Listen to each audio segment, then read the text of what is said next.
7:30 Eastern Time on Tuesday night, game 1 of the World Series. Take it one way, throw it the other way to Ezekiel Elliott. He races down the sideline inside the 20, back to the inside. Are you kidding me?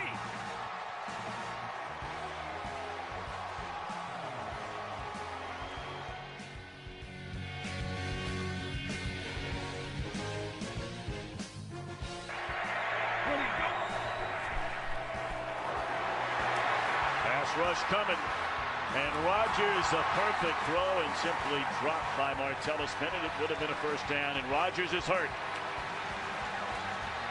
He took a big hit at the end of that play just as he got it out, and it looked like he might have landed on that right shoulder. That's Anthony Barr.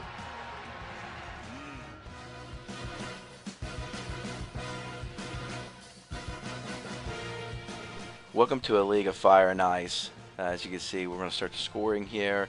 It is fractional scoring, but we have a few other things. Passing touchdowns are only 4 points and not worth 6 or 5. A lot of leagues will do that, but in here we can minimize the quarterbacks and equal playing field for the running backs and wide receivers. Interceptions are only -1 though. If we're only going to score 4 points, there's no sense in taking a lot of points away for the interceptions. Passing yards are 25 yards per 1 point. Rushing touchdowns are worth 6, and every 10 yards is worth 1 point. That includes rushing and receiving. So every receiving yard is 0.1 points because of that fractional. So theoretically, if you have 98 yards receiving in one game, it'll be 9.8, which we'll talk a little bit about that here in a second. Kicking and punt returns are worth 6 points, so we do have value for the kicking game and return games.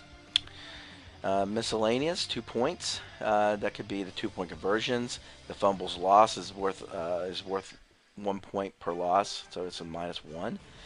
So we'll have some negatives there.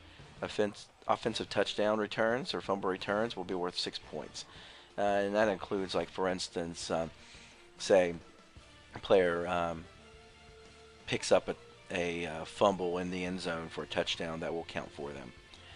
Kickers, field goals. Anywhere between 1 yard to 19 yards is worth 3 points. It goes all the way to 39. So pretty much 0 to 39 yards kicks are worth 3 points.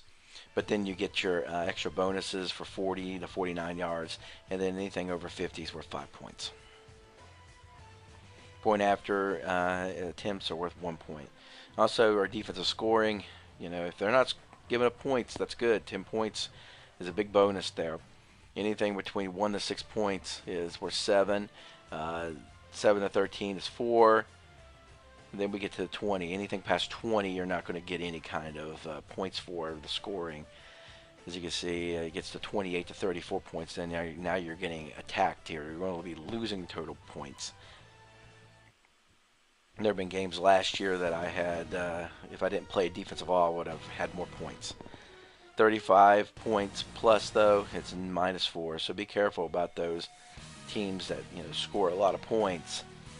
If they're scoring a lot of points, sometimes they're going to be giving up a lot of points too. Sacks worth only 1 point. Interceptions worth 2 points. Fumble recoveries worth 2 points, but touchdowns always worth 6. Safety is 2, and the block kick is worth 2. Any type of kickoff and punt return touchdowns are worth 6 points, and extra points returned are worth 2 points. It's good for the defense. A lot of defensive scoring here, so defenses do have some value. Passing yard bonuses. Here comes the bonus part of this section. This is important to note. And the 300-yard passer will get you an extra 3 points. 400 yards will be 5, and we don't do anything for 500 points. Rushing yards, 100 is worth 3 extra points. 150, then you'll move up and you'll get that extra point value. And then anything over 200, you'll get that extra 2 points of that added to 6. Receiving, 100, 150, and 200 respectively, worth 3 to 4 and 6 points. Like I said, we do the fractional point scoring, we do have negative point scoring, but let's remember that here comes the value here. Say you have a receiver that has 98 yards receiving. Like I said, it'll be 9.8 points. However, they catch a rock, he gets another catch, and all of a sudden he's over 100 yards. If the guy's over 100 yards, and he will receive that point total. of 3, which will make it 13 total points for the afternoon on that, not counting how many catches they make. And it doesn't matter. We don't have a scoring thing in the PPR against negative catches either. So if a guy catches a ball for -1 yards, technically he's been given 0.9 points because he had a 1 point for the PPR. Any other kind of questions? Bring that up to the commissioner of the league. Thank you. Let's take a look at examples of the scoring system.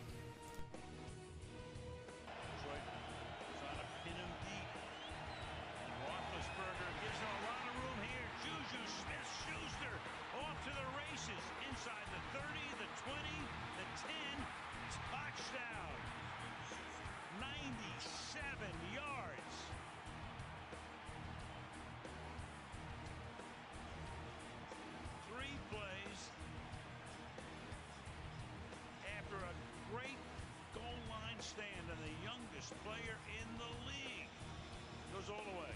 This is unbelievable. Watch this move coming down the field against Quandre Diggs, who just got his partner Antonio Brown, gets it, and now it's just a foot race. We talked about how tough he is, what a great blocker.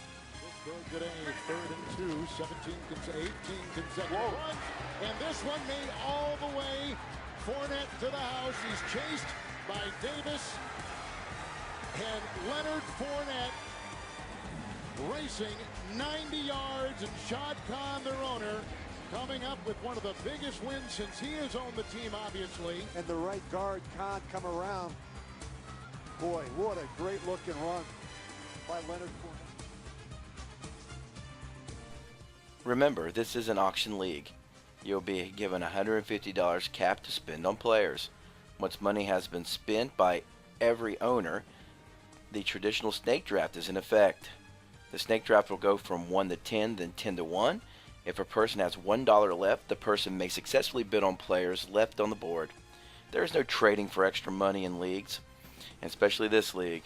Owners may go into league after setup and pick up players for free agency without using their free agent acquisition budget, or what we call the FAB dollars, until the end of the very first week of the season. So be careful. First week after that, you'll have to be using your FAB budget. And usually sometimes that even sets up right after the very first game on that Thursday night.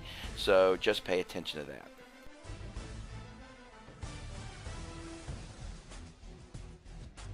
Here's a League of Fire and Ice's roster positions, and I think this is very important to understand. You have that $150 budget. You're going to have that 150 FAB monies during the regular season to pick up players as you so choose. But in this particular thing, we see that we have 1 quarterback, we'll have 2 wide receivers and 2 running backs, pretty standard in most leagues. They go with that, and it really depends on if you're having a 10-team league, and this year we're trying to manifest this into a 12-team league. If you notice, no tight end position, and that's because it's really low this year. If you look at the amount of tight ends, there's only really 4 to 5 to 6 maybe that you can actually put in there as upper echelon, and after that it's just a crapshoot. But still yet, there's a lot of fantasy value to the tight end, but we don't want to overvalue them, and I know I played it in high school. It's one of the hardest positions to learn, but we're going to move them down here, and what's going to happen is we've got this wide receiver, a running back, tight end bunch here, and you can play any of them. You can play 4 running backs, 4 tight ends if you want to, 4 wide receivers. You can run 2 running backs and 1 wide receiver and 1 tight end. It's whatever you want to play in this particular position is where you can go with that, and that's really helpful. And also we're going to play a kicker. We'll have a defense, and then you're going to have 7 bench positions. And notice here too, a big one, injured reserve. You have an IR spot, so you can be able to move guys to the IR and pick up free agents. Fairly simple, especially after a Sunday. When Sunday happens, you don't have to really use your FAB budget on the day of the picking up players. It's really just to help you to get guys early on during the week, say Monday through Wednesday to Thursday. Once those other games start, you can be able to pick guys up when you need to. So that's just something to think about. But this should be a little bit easier for you to understand. You know, you're looking at probably about 17, 18 players that we're going to be drafting on draft day. So make your budgets conducive to helping yourself with this particular thing, and each individual's different on how they want to design their draft. So good luck on draft day with the League of Fire and Ice.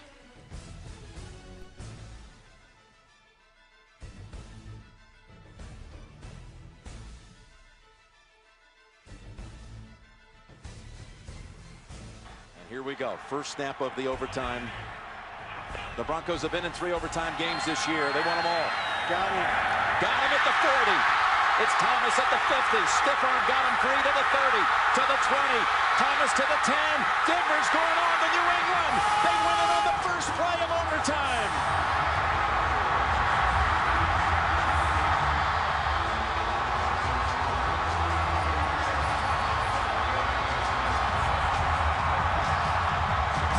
The new rules. You got to score 6 on the first possession to close it out. They do it on the very first play.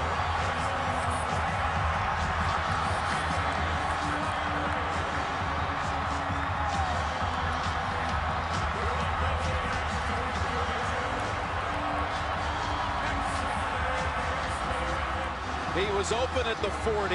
Tebow hit him in stride, and there was a stiff arm by Thomas delivered at midfield that basically ended the game.